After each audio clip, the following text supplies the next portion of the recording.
Затмение услышал, эти ауситведешь. Kačkie šildi izbaudīgīši.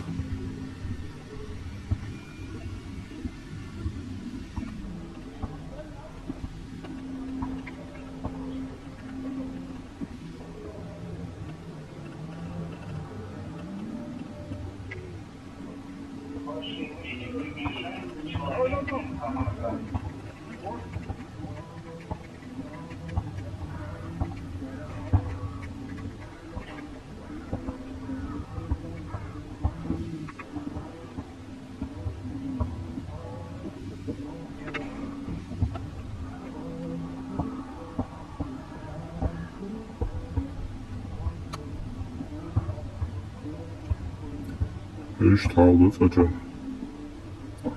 почти 70%. 70% tāpēc.